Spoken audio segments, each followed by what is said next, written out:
Hello friends, তোমাদের সাথে nursing related একটা গুরুত্বপূর্ণ ভিডিও নিয়ে চলে এসেছি। আগের ভিডিওতে তোমাদেরকে কমেন্ট করেছিলাম যে ইন্টারভিউয়াররা কি টাইপের প্রশ্ন করেন, সেই রকম কিছু জিনিস তোমাদের সাথে শেয়ার করব। শ্রীলেখা তোমাদেরকে এক্সপ্লেন করে বোঝাবে। বলো শ্রীলেখা, ইন্টারভিউয়াররা কি টাইপের প্রশ্ন করেন, কিভাবে সেটাকে রিপ্লাই করা উচিত? এখনই যারা সদ্য পাস আউট হবে, যারা ধরো ইন্টারভিউ দিতে গেলে তোমাকে তো জিজ্ঞেস করবেন ওখানে স্যার ম্যামরা যে কোন ইয়ারে পাস আউট, তো তখনই বুঝে যাবে যে তোমাদের কতদিনের এক্সপিরিয়েন্স আছে কি নেই। ঠিক আছে, তো তখন তোমাকে হচ্ছে বেসিক জিনিস থেকে ধরবে, মানে বেসিক নলেজ 3 বছরে যা যা পড়েছি। ইভেন যাদের এক্সপিরিয়েন্স আছে তাদেরকেও ধরতে পারে এইগুলো। প্রথমেই আমাদের নার্সিংয়ের যেটা মেন বেসিক জিনিস সেটা হচ্ছে হ্যান্ড ওয়াশিং। ঠিক আছে, হ্যান্ড ওয়াশিং কেন করবো, 5 মুভমেন্টস অফ হ্যান্ড ওয়াশিং। ঠিক আছে, এরপরে আসি হ্যান্ড ওয়াশিংয়ের 7 স্টেপস। যে স্টেপগুলো আছে সেগুলো তোমাকে ভালোভাবে করে দেখাতে হবে। হয়তো ওনারা বলবেন দেখাও, ইভেন নাম দিয়েই দেখাতে হবে, পাম টু পাম, পাম ওভার ডরসাম, যেটা হয় স্টেপগুলো। ঠিক আছে, তোমরা তো জানো। আর যদি তোমাদের মনে হয় যে এই রিলেটেড যে টপিকগুলো আমি বলছি সেই টপিক রিলেটেড মানে ইন ডিটেল ভিডিও করি, তাহলে সেগুলো কমেন্টে জানিয়ে আমি করে দেবো। এখন জাস্ট আমি টপিকের নামগুলো বলে দিচ্ছি যাতে তোমাদের মানে নোট করে রাখতে সুবিধা হয় বা পড়তে সুবিধা হয়। তো হ্যান্ড ওয়াশিংয়ের ব্যাপারটা গেল। এরপরে আসছে তোমার নর্মাল ল্যাব ভ্যালু। ঠিক আছে, আরবিসি ডব্লিউবিসির এগুলো যে নর্মাল ভ্যালুগুলো হয় সেগুলো, ওদের লাইফ স্প্যান, হিমোগ্লোবিনের সমস্ত কিছু এগুলো পড়লে।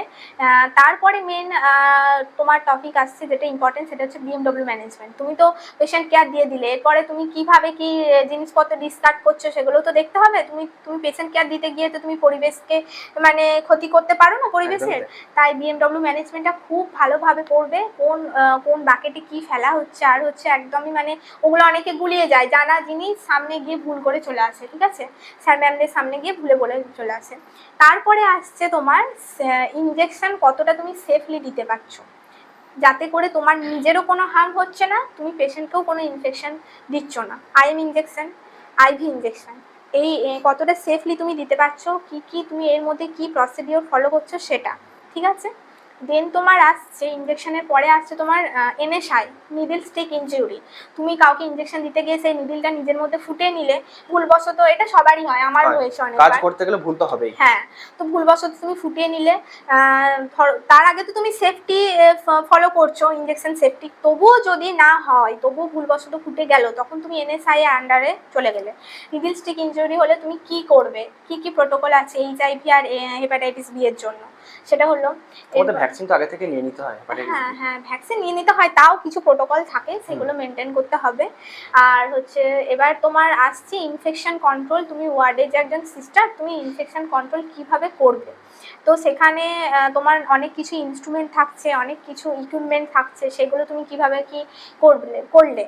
স্টেরিলাইজেশন, ডিসইনফেকশনের মধ্যে মেন পার্থক্য কি, স্টেরিলাইজেশনের কটা ধাপ আছে, ডিসইনফেকশন কিভাবে করবে, আর হচ্ছে তোমার হাইপোক্লোরাইড সলিউশন প্রিপারেশনের যে ফর্মুলাটা সেটা একবার দেখে নিলে। তারপর গ্লুটারালডিহাইড কিভাবে প্রিপেয়ার করা হয়, কতক্ষণ রাখা হয় সেটা দেখলে। এগুলো হচ্ছে নর্মাল বেসিক জিনিস। ঠিক আছে, এছাড়া হচ্ছে তোমার এমার্জেন্সি ড্রাগগুলোর ব্যাপারে পড়লে, যে এমার্জেন্সি ট্রেতে কী কী ড্রাগ থাকে সেগুলোর মোড অফ মেকানিজম, ওটা মোড অফ মেকানিজমটা টুকটাক জেনে রাখলে এবং কখন তুমি ইউজ করতে পারবে। তারপর হচ্ছে অ্যাক্টিভ লাইফ সাপোর্ট, তারপর হচ্ছে বেসিক লাইফ সাপোর্ট, সিপিআর এর কখন কত রেশিওতে তুমি দেবে, 30:2 রেশিও যেটা হয়। সবাই পজ করে করে আগে লিখে নাও, একটা চটি খাতা করো, সেখানে সব নোট ডাউন করো। বাকিটা বলো শ্রীলেখা। হ্যাঁ, তারপর তোমার যেটা বলছিলাম সিপিআর এর স্টেপগুলো। তারপর কিছু ম্যানুয়েভার আছে, কখন কোনটা, যেমন চেস্ট থ্রাস্ট ম্যানুয়েভার, আর এগুলো কখন কি ইউজ করবে আর করবে। আমি তোমাদের বলেছিলাম যে পিয়ার যাদবের ভলিউম 2টা কিনতে, দেখবে ওখানে সমস্ত কিছু দেওয়া আছে, সামনেতে খুব ভালোভাবে দেওয়া আছে। এছাড়াও যারা গভর্নমেন্ট থেকে পড়েছো তাদের তো একটা পর্ষদের বই দেয় প্রসিডিওরের। ঠিক আছে, সেখানে সমস্ত কিছু ভালোভাবে দেওয়া আছে, ওখানে পড়ে নিলে। তারপর যা প্রসিডিওর তোমরা শিখেছো 3 বছরে, সেই প্রসিডিওরে পড়লে, গ্যাস্ট্রিক লাভাজ, তারপর হচ্ছে তুমি পয়জন ইনটেক কোনো পেশেন্ট হলে তুমি তাকে কি ম্যানেজমেন্ট দেবে আর দেবে, তখন তুমি কি করবে, রাইলস টিউবের যে কালার কোডিংগুলো হয় সেগুলো সব ধরতে পারে। বলো। হ্যাঁ, একদম সব ধরতে পারে। ক্যাথেটার কত রকমের হয়, ক্যাথেটারের যে সাইজ সেগুলো। আর মেন হচ্ছে আইভি ক্যানুলার যে তোমার কালার কোডিং থাকে, সেই কালার কোড অনুযায়ী কোনটা কোন সাইজের, কোনটা কার জন্য ইউজ করছো তুমি সেগুলো। তারপর হচ্ছে ব্লাড ট্রান্সফিউশনের ক্ষেত্রে তুমি কি মানে প্রোটোকল ফলো করবে, কি কি মেলাবে কোনো পেশেন্টকে ব্লাড দেওয়ার আগে, বা ব্লাড ট্রান্সফিউশনের ফলে যদি কোনো পেশেন্টের তোমার হচ্ছে যে কোনো হচ্ছে হিমোলাইসিস হচ্ছে বা কি হচ্ছে যে মানে এগুলো হচ্ছে সাইড এফেক্টগুলো, সেগুলো একবার দেখে নিলে। তারপর তোমার আরও অনেক কিছু টপিক আছে যেগুলো বলার মতন মানে প্রচুর আছে, তাও আমার যেগুলো ইম্পর্টেন্ট এখন মনে হচ্ছে আপাতত মেন জিনিসগুলো সেগুলো তোমাদের বলে দিচ্ছি। তোমরা হ্যাঁ ইন ডেপথ তো পড়বেই, তাছাড়াও আমরা যে পয়েন্টগুলো শেয়ার করছি সেগুলো অবশ্যই নোট ডাউন করে রাখবে। হ্যাঁ ইসিজি তোমার হচ্ছে যে লিডগুলো আছে, তুমি ওই V1 থেকে V6 কোন জায়গায় কোন লিডগুলো বসাবে সেই জায়গাগুলোর প্রপার নাম, ঠিক আছে, সেগুলো মেনশন করলে। তারপর এগুলো কিন্তু আমি এগুলো ইন জেনারেল বলছি, যে কাউকে ধরতে পারে এইগুলো, ঠিক আছে, তার ওয়ার্ড এক্সপিরিয়েন্স থাক চাই না থাক, ইন জেনারেল এগুলো তোমাকে ধরতে পারে। এছাড়া তো ইসিজির বললাম V1 থেকে V6 কোথায় কি লাগাবে লিডগুলো, সেগুলো প্রপার নামগুলো তো জানলেই। তার সাথে হচ্ছে ইসিজির যে ওয়েভ হয় PQRST, এই ওয়েভগুলো তোমার আপ অ্যান্ড ডাউন করলে বা কোনোটা প্রমিনেন্ট কোনোটা হচ্ছে যে নিচেই বসে গেলে তা তোমার কি রোগকে তোমার হচ্ছে ইন্ডিকেট করছে, এই ইয়েগুলো সেগুলো একবার ভালো করে দেখে নিলে।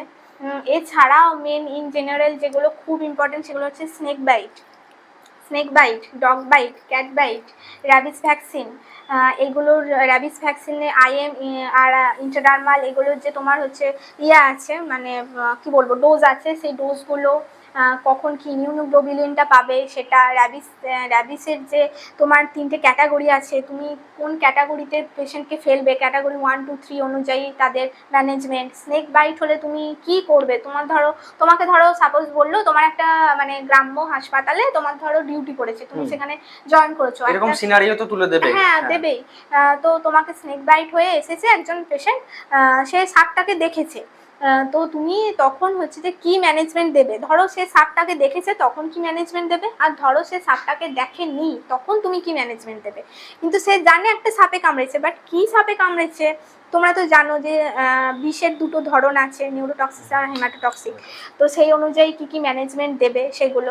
তোমাদের যদি কারো এই রিলেটেড কোনো মানে জানার জিনিস থাকে যে দিদি তুমি এটা একটুখানি আরেকটু ভালো করে ইন ডিটেলে বলো, তোমরা বলতে পারো, আমি সেগুলো ছবি সহ তোমাদেরকে বলে দেবো, অসুবিধা নেই।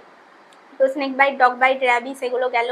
এছাড়া হচ্ছে তোমার এবিজির ফুল ফর্ম কি, এবিজিতে যে ভ্যালুগুলো থাকে সেগুলো কত কি, আর কোন ভ্যালুটা কোনটার সাথে কোনটা তোমার হচ্ছে যে সমানুপাতিক আর কোনটা হচ্ছে ব্যস্তানুপাতিক, এগুলো হচ্ছে যে তোমার দেখে নিলে, ঠিক আছে। সমস্ত রকমের ফুল ফর্ম, ঠিক আছে, ফুল ফর্মও খুব ধরে, সেই ফুল ফর্মগুলো একটু দেখে নিলে। কমিউনিটির ব্যাপারে একটু টুকটাক নলেজ রাখলে, ঠিক আছে। এই কমিউনিটির মেন টপিক হচ্ছে ফ্যামিলি প্ল্যানিং, ঠিক আছে, ফ্যামিলি প্ল্যানিংয়ের ব্যাপারে একটু কমন নলেজ রাখলে ব্যাস। এগুলো হচ্ছে ইন জেনারেল। এরপরে যে ওয়ার্ডে কাজ করবে সেই ওয়ার্ড সম্পর্কে তোমরা নিজেরাও জানবে যে এই ওয়ার্ড থেকে আমাকে কি কোশ্চেন করতে পারে, কারণ 3 বছর হোক 4 বছর হোক সবাই যথেষ্ট ভালো করে পড়াশোনা করেছো, তাই তোমাদের এইটুকু জ্ঞান থাকবে যে আমি যে ওয়ার্ডে কাজ করি সেই ওয়ার্ড রিলেটেড কি কোশ্চেন করতে পারে। আমি এটা ইন জেনারেল বলে দিলাম যারা ফ্রেশার্স আছো তাদের জন্য। একদমই তাই। তোমরা তোমাদের নিজেদের বুদ্ধিকে কাজে লাগবে, সবথেকে বড় কথা ইন ডেপথ পড়াশোনা করো। মেন যে টপিকগুলো শ্রীলেখা শেয়ার করলো তোমার সাথে সেগুলো নোট ডাউন করে সেগুলো নিয়ে চর্চা করতে থাকো। আশা করি তোমাদের জন্য ভিডিওটা খুব হেল্পফুল হবে। ভিডিওটা লাইক করবে, বন্ধুদের সাথে শেয়ার করবে, আর যদি ফেসবুক বা ইনস্টাগ্রাম থেকে দেখে থাকো চ্যানেল তোমরা পেজটাকে অবশ্যই ফলো করে নিও। ইউটিউব থেকে দেখলে সাবস্ক্রাইব করে নেবে। দেখা হচ্ছে অন্য কোনো ভিডিও নিয়ে। ভালো থাকবে সবাই।